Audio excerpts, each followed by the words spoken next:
சிம்மராசி அன்பர்கள், சனி பகவான் 8ஆம் இடத்துல அடியெடுத்து வைக்கிறார். இதை அஷ்டம சனி காலம் அப்படின்னு நம்ம சொல்லுவோம். இப்போ கடகராசிக்கு நம்ம சொன்ன பலனில் அஷ்டமஸ்தானம், அஷ்டமத்தில் சனி இருக்கிறது அப்படின்றது வந்து எவ்வளவு கடுமையானதாக இருக்கும், இன்னமும் உடைச்சு சொல்லணும்னு சொன்னால் கொடுமையானதாக இருக்கும் அப்படின்றத பார்த்தோம். அது போன்ற ஒரு இடத்துக்கு தான் இப்போது சனி வர.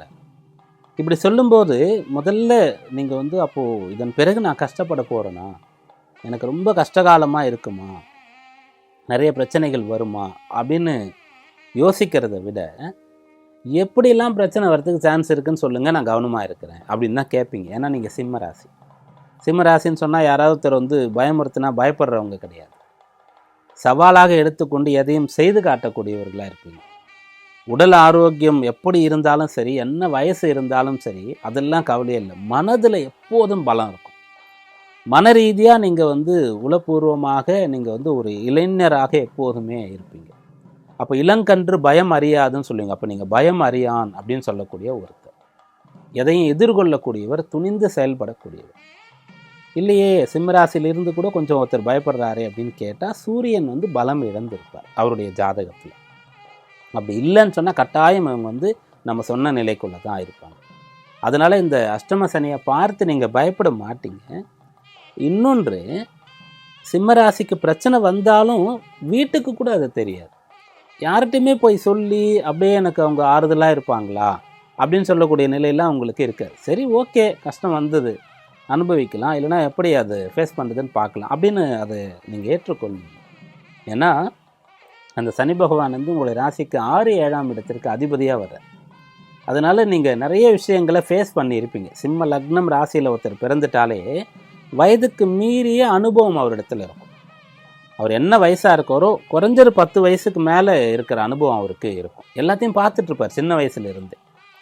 ஏன்னா அந்த சிம்மத்தில் பிறக்கணும் அப்படின்னு சொன்னாலே கேதுவுடைய திசையில் பிறக்கணும், சுக்கிர திசையில், சூரிய திசையில் பிறக்கணும். கேது திசையில் பிறந்தால் உடல் ரீதியான கஷ்டங்கள்லாம் பார்த்துட்ருப்பாங்க.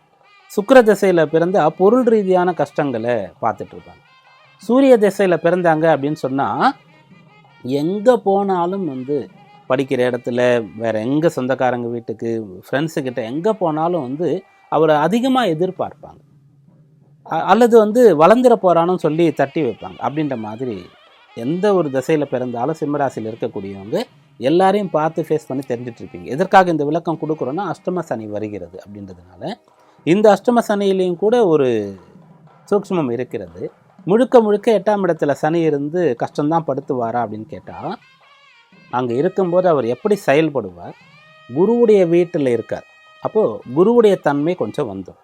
அல்லது குரு வந்து அவரை கண்ட்ரோல் பண்ணக்கூடியவராக இருப்பார். ஏன்னா வீடு கொடுத்த கிரகம் இல்லையா, அதனால். அப்போ இங்கே ஒன்று, அப்போது அந்த கஷ்டம் கொஞ்சம் குறையும். 100லேருந்து ஒரு 90% அப்படி வந்துடுச்சு. அப்புறம் குருவுடைய நட்சத்திரத்தில் இருப்பார். பூரட்டாதி நட்சத்திரம் இந்த பயிற்சி ஆகக்கூடிய சமயத்தில் பூரட்டாதி 4ஆம் பாதத்தில் இருப்பார். அப்போது குருவுடைய வீட்டிலேயே இருந்து குருவுடைய நட்சத்திரத்தில் இருக்கார் இல்லையா. அப்போ என்ன ஆயிடுச்சுன்னு சொன்னால், இங்கே மறுபடியும் ஒரு 10%, 20, 80%, அதாவது 20% கஷ்டம் வந்து தானாகவே குறைஞ்சிடும். அதன் பிறகு அந்த சனின்னு சொல்லக்கூடிய ஒரு 6 8ல் போய் மறையிறார்.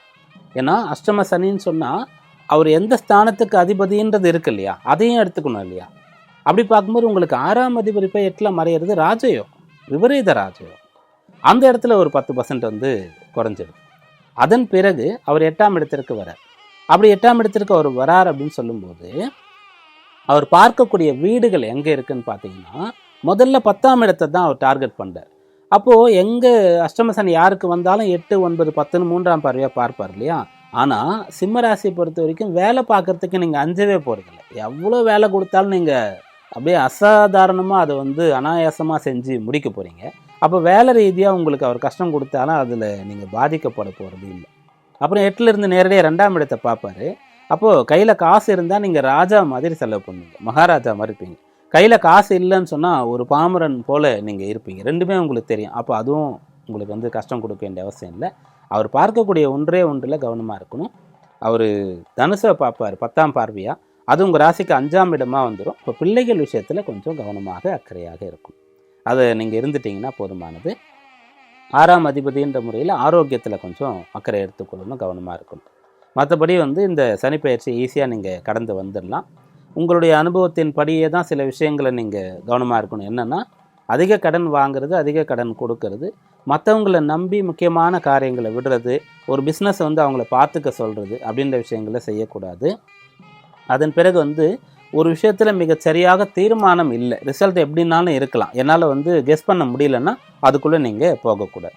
நடக்கட்டும் பார்த்துக்கலான்னு இயற்கையான ஒரு சுபாவத்தின் படி நீங்கள் இப்போது செயல்படக்கூடாது. மிக நன்றாக உங்களுக்கு பின்விளைவு தெரிந்த விஷயங்களில் நீங்கள் எவ்வளோ வேணாலும் செயல்படலாம். தெரியாத புது தேசங்களுக்கு நீங்கள் மீடியேட்டர் மூலமாக போயிடக்கூடாது. அதே மாதிரி நீங்கள் பெரிய அளவிற்கு உங்களுடைய தைரியத்தை பயன்படுத்தி ரிஸ்க் எடுக்கக்கூடாது. இதிலெல்லாம் கவனமாக இருந்தீங்கன்னா போதுமானது. இந்த அஷ்டம சனி காலத்தில் நீங்கள் பெரிய அளவிற்கு நல்ல பலன்கள் கிடைக்கலன்னா கூட கஷ்டங்களை உங்களால் குறைத்து கொள்ள முடியும். இந்த கால ஜீவனத்தை உங்களால் நடத்திவிட முடியும். வழிபாடு பரிகாரம்னு பார்க்கும்போது உங்கள் ராசியாதிபதியாக இருக்கக்கூடிய சூரிய நமஸ்காரம் பண்ணலாம். ரெண்டாவது, காலை வேளையில் கோயிலுக்கு போகிறத பழக்கமாக வச்சுக்கலாம். என்றைக்கெல்லாம் முடியுமோ அன்றைக்கி மட்டும். இன்றைக்கி எனக்கு டைம் இருக்கா, அப்போ நான் வேலைக்கு போகிறதுக்கு முன்னாடி, படிக்கும்போது என்னுடைய பிஸ்னஸ் பார்க்கறதுக்கு நான் போகிறதுக்கு முன்னாடி ஒரு கோயிலை பார்த்துட்டு போயிடுவேன் அப்படின்ற மாதிரி ஒரு பழக்கம் வச்சுக்கோங்க. உங்களுடைய வழியில் எந்த கோவில் இருக்கோ அந்த கோவிலுக்கு கூட நீங்கள் போகலாம். ஆனால் காலையில் ஃபஸ்ட்டு எந்திரிச்ச உடனே வீட்டிலேருந்து கிளம்புறீங்களா, அப்போ நீங்கள் கோயிலுக்கு போயிடுறது ரொம்ப நல்ல பலனை உங்களுக்கு ஏற்படும்.